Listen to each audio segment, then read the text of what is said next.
Hello everyone, তো এই ভিডিওটাতে আমি চেষ্টা করব মেন্স ফিজিকের পোজিং সম্বন্ধে তোমাদের একটু ডিটেলে এক্সপ্লেন করার। এখন যে পোজিংয়ে আমি দাঁড়িয়ে আছি সেটাকে বলা হচ্ছে ফ্রন্ট ফেসিং, যেখানে আমার ফ্রন্ট বডিটাকে জাজেসদের শো করতে হয়।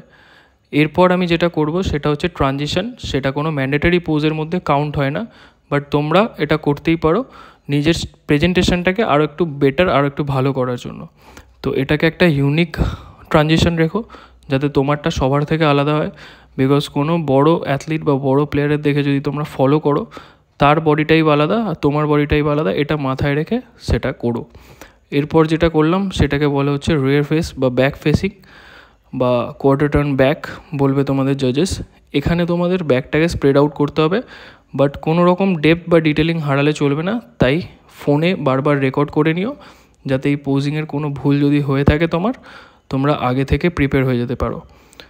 একটা জিনিস মাথায় রাখবে, যখনই তোমরা বোর্ড শর্টস পরে স্টেজে উঠছো, বডি বিল্ডিংয়ের পোজিংগুলো ভুলে যাও, কারণ এই পোজে অনেকেই দেখেছি ব্যাক ডবল বাইসেপ হিট করে দেয়। সেটা কিন্তু ব্যাড একটা ইমপ্রেশন পড়ে তোমাদের। তাই দুটো গেম সবসময় আলাদা, এটা মাথায় রেখে এই পোজিংগুলো করবে।